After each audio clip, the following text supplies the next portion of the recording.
If there is an effect, there must be a cause. Tell me I am not able to understand who that God is. A very honest apprehension. There's nothing to discuss, like the Rig Veda says. We don't know what it is, but we know it is. If there is an effect, there must be a cause. There are creations around me, so there is a creator. That brings us to the most important question to ask, which the first set of spiritual scientists asked this question. Then who is this God? The second law of cause and effect. Effect is nothing but cause itself in a different form. Effect is nothing but cause itself in a different form, in a different manifestation. The creator is embedded inside the creation. Aren't the sun rays the sun in a different form? Isn't the gold necklace gold in a different form? Aren't the creations the creator himself in a different form? Aham Brahmasmi. I am the Brahman. I am the creator. I may not have been awakened to the point where I am able to see the divine manifestation within me yet. But as Bible says, God created human being after his own image. Which means, in essence, in every Jivatma, there is some extract of the Paramatma which is deposited. Effect is nothing but cause itself in a different form. Explains the culture of this land. When they tell you everything should be worshipped. People who do not understand the culture of this land always say, in Hinduism there are more gods than people. But that is not what Sanatana Dharma prescribed or explained to you. What he is saying is, are you saying that God is omnipresent?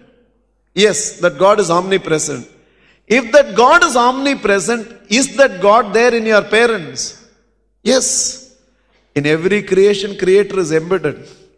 In every form, formless is present. After all, in the presence of that formless only the form functions, otherwise it does not function. So in my parents also that formless is present. Then God is present in your parents, which means your parents are God, worship them. Is it present in your children? Yes. Then even children must be worshipped. Is it there in your spouse? Spouse must be worshipped.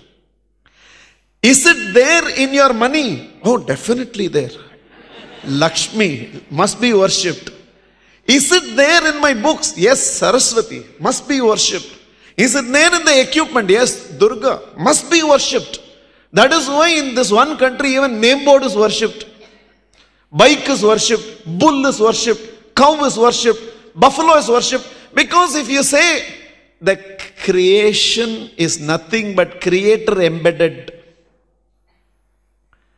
If you say the effect is nothing but cause itself in a different form, which means every creation is creator in a different manifestation, then in what the creator is not there?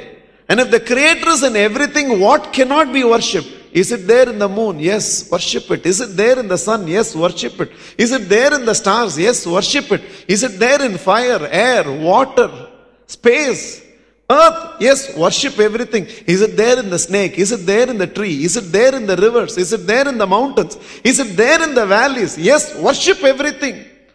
And he had the courage to ask this question. Is it there in you?